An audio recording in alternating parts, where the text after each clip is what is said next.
Hello students. Yes, now we have completed first chapter. So आप लोगों ने first chapter thoroughly पढ़ लिया होगा and you have to be ready for the test. Okay, तो test के लिए रेडी रहो. And today we are going to start our next chapter, that is chapter number 2, solution. Okay, so चलो start करते हैं lesson. Now chapter number 2, solution. Before going to solution we have to recall about the mixture. Yes, we have already studied in previous classes what is mixture. Yes, obviously the mixture is a combination of two or more substances. ठीक है, कोई भी दो या उससे ज़्यादा substances को हम लोग मिक्स कर देते हैं तो उसे मिक्सचर कहते हैं, right. So now air is a mixture of gases, right. Air एक एग्जांपल है जिसमें बहुत सारे अलग अलग टाइप के गैसेस है, right. Rock is a mixture of two or more minerals and so forth. Yes. So now recall that the mixtures are A. Homogeneous, in which mixing of components is uniform, or B. Heterogeneous, which have non-uniform mixing of components. ठीक है, अभी हमने क्या किया, एक example ए लिया जिसमें homogeneous mixing है, ये सर वो पूरा यूनिफॉर्म है. और दूसरा हेट्रोजीनियस है जिसमें नॉन यूनिफॉर्म है, यानी कि जो कंपोनेंट्स है अलग अलग फेज में, एक सॉलिड है एक लिक्विड है, ठीक है, या एक लिक्विड एक गैस है, ठीक है. एनी हाउ अगर आप होमोजीनियस हेट्रोजीनियस को मिक्स भी करते हो या फाइनली आपका फाइनल प्रोडक्ट क्या मिलेगा, A B, that is your solution. Okay, और mixture we can say. Understood. अगर आप ए लेते हो बी लेते हो, होमोजीनियस हेट्रोजीनियस को भी मिक्स करते हो तो भी मिक्सचर बनेगा, दो होमोजीनियस को मिक्स करोगे तो भी मिक्सचर बनेगा, एक होमोजीनियस एक हेट्रोजीनियस को मिक्स करोगे तो भी मिक्सचर बनेगा. Okay, now let's move for solution. Okay, the solution is a homogeneous mixture of two or more pure substance. Okay, what we are telling, solution क्या होता है कि अगर आप दो या दो से ज़्यादा सब्सटेंस को अगर आप प्योर सब्सटेंस को मिक्स करते हो और होमोजीनियस करते हो, होमोजीनियस मीन्स यूनिफॉर्म एक जैसा. ओके, तो उसको हम सॉल्यूशन बोलेंगे. और true solution consist of a solvent and one or more solute. ठीक है, whereas if you will see for true solution, true solution में क्या होता है, एक सॉल्वेंट होगा आपका और एक या एक से ज्यादा सोल्यूट होंगे. Okay, now we explore the properties of binary true solution containing one only one solute. Okay, तो हम लोग जो केमिस्ट्री पढ़ेंगे 12th स्टैंडर्ड में, उसमें हम लोग क्या देखने वाले हैं कि एक ट्रू सॉल्यूशन होगा. बाइनरी, बाइनरी क्यों बोला है, टू, क्या दो है, दो चीज क्या है, सॉल्वेंट और सोल्यूट. ओके, तो इसलिए हम लोग क्या करेंगे, एक ही सोल्यूट को ध्यान में रख के पढ़ाई करेंगे. ओके, चलो let's start. Now the solute and the solvent में be in any of three states, namely solid, liquid और गैस. ठीक है, ये हमें पता है क्या, सोल्यूट और सॉल्वेंट. ठीक है, या तो सॉलिड हो सकता है, लिक्विड हो सकता है, या तो गैसेस हो सकता है. Okay, the solution thus may involve any combination of these three states of their components, and this give rise to 9 type of solutions depending upon the state of the solute and the solvent. अभी इन्होंने क्या बोला है कि depends on the state of the solute or state of the solvents we will get different types of solution. ठीक है, तो अभी हमने तीन स्टेट है हमारे पास, सॉलिड, लिक्विड एंड गैस. अगर हम लोग कॉम्बिनेशन करने जाएंगे सॉलिड लिक्विड, लिक्विड गैस और सॉलिड गैस, लिक्विड सॉलिड का, तो टोटल कितने 9 टाइप्स के हमारे पास क्या बनते हैं, डिफरेंट टाइप्स के सॉल्यूशन बनते हैं. ठीक है, ये टेबल में दिया है, these are summarised in the table 2.1 जो इधर राइट साइड में दिया है, राइट. तो इसका फर्स्ट कॉलम में देखोगे कि हमने फर्स्ट कॉलम में सॉलिड का कॉम्बिनेशन लिया है, सेकेंड में जो 4, 5, 6 है उसमें लिक्विड का कॉम्बिनेशन लिया है, और लास्ट में 7, 8, 9 जो है उसमें गैस का कॉम्बिनेशन लिया है. ओके, तो in first column you will see that the solid is combined first with liquid. Okay, तो एग्जाम्पल क्या क्या है उसके, see water, benzoic acid in benzene, sugar in water. Okay, तो ये सब क्या है, सॉलिड को हमने लिक्विड के साथ में क्या किया है, कंबाइन किया है. और यहाँ पे हमारा सोल्यूट क्या है, सॉलिड है, और सॉल्वेंट क्या है, लिक्विड है. तो हमें ऐसा कॉम्बिनेशन मिलेगा, ठीक है। नाउ सेकेंड कॉम्बिनेशन क्या है, सॉलिड एंड सॉलिड। अगर दो सॉलिड को मिक्स करते हैं हम लोग तो क्या मिलेगा हमें, metal, metal alloys such as brass, bronze, ठीक है। यस, पता है आपको, राइट। मेटेलॉइड्स पता है आपको ना, non metals and non metals को मिक्स करते हैं हम लोग, राइट। नाउ थर्ड कॉम्बिनेशन क्या है, सॉलिड एंड गैस। अगर इसका एग्जाम्पल क्या है, आयोडीन इन एयर, फ्यूमिगेशन वगैरह आपको पता होगा, राइट। तो फ्यूमिगेशन का भी एक एग्जांपल दे सकते हो आप। फ्यूमिगेशन में भी हम लोग इवन आपका फायर एक्सटिंग्विशर में भी करते हैं हम लोग, राइट। उसमें भी सॉलिड और गैस रहता है।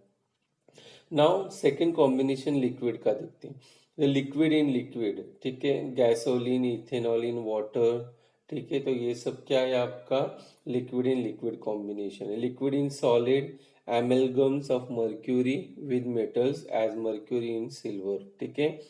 इसका एक एग्जांपल देख सकते हो आप, राइट। एमेलगम, या तो फिर आपने सॉल्ट ब्रिज बनाया था, राइट। तो सॉल्ट ब्रिज में भी आपने देखा था, यस, एमेलगम। वेरी गुड, याद आ गया आप लोग को। Now the third one is liquid and gas. अगर क्लोरोफॉर्म इन नाइट्रोजन, ठीक है। अगर आप ऑपरेशन थिएटर में अगर आप कोई डॉक्टर पहचान करेंगे तो उनको पूछ सकते हो ये एग्जांपल, क्लोरोफॉर्म इन नाइट्रोजन, ठीक है, जो मेनली ऑपरेशंस वगैरह के लिए यूज कर सकते हैं।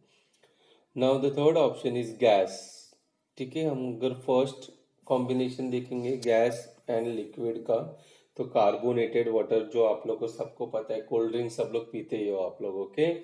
तो कोई भी कोल्ड ड्रिंक्स देख लो, सब क्या है, कार्बोनेटेड वाटर है, okay. Where carbon dioxide in water and oxygen in water, ये तो आप पता ही है आप लोग को। वाटर क्या है, nothing but it is a combination of hydrogen and oxygen, ठीक है। तो ऑक्सीजन रहता है वाटर में। Now second combination gas and solid, ठीक है। तो हाइड्रोजन इन पैलेडियम, ठीक है। पैलेडियम में हम लोग क्या है, सॉल्वेंट हमारा सॉलिड है, ठीक है। और हमारा सोल्यूट क्या है, हाइड्रोजन है, ठीक है। So now third combination gas and gas, air, air mixture ले लो, कोई भी दुनिया भर के गैसेस हैं, ऑक्सीजन, नाइट्रोजन, आर्गन, जो भी। नाउ इस चैप्टर में हमको पढ़ना क्या है, क्या हम लोग पूरे के पूरे 9 टाइप्स ऑफ सॉल्यूशन पढ़ेंगे क्या, नो, ठीक है। तो इस चैप्टर में क्या पढ़ना है हमको, our focus in this chapter will be on the solution of solid in liquid with some attention to a solution of gas in liquid, okay, and the solvent in most of the cases will be water, ठीक है। एक बात ध्यान में रखना है, throughout the chapter you have to remember that most of the time your solvent will be water, ठीक है। अगर आपको मेंशन करते कि अगर आपका सॉल्वेंट इथेनॉल है, यस, ईथर, मतलब कोई भी अलग सॉल्वेंट का नाम देते हैं आपको until and unless, तो ठीक है, लेकिन until and unless अगर आपको नहीं दिया है तो आपका वाटर ही होगा, ठीक है। अंडरस्टूड, मेंशन नहीं किया है that means you have by default it is water, understood. चलो आगे देखते हैं। Now capacity of solution to dissolve solute, ठीक है। इसका मतलब क्या हुआ कि आपका एक सॉल्यूशन है, उसमें सॉल्वेंट है, ठीक है, उसमें आप सोल्यूट ऐड कर रहे हो, ठीक है। तो करते ही जाओगे क्या, नो, एक कैपेसिटी होगी, यस। कैपेसिटी मीन्स वो सॉल्यूशन कितना डिसॉल्व कर सकता है सोल्यूट को, क्योंकि एक लिमिट के बाद क्या होगा, सोल्यूट डिसॉल्व होना बंद हो जाएगा, राइट। चलो देखते हैं।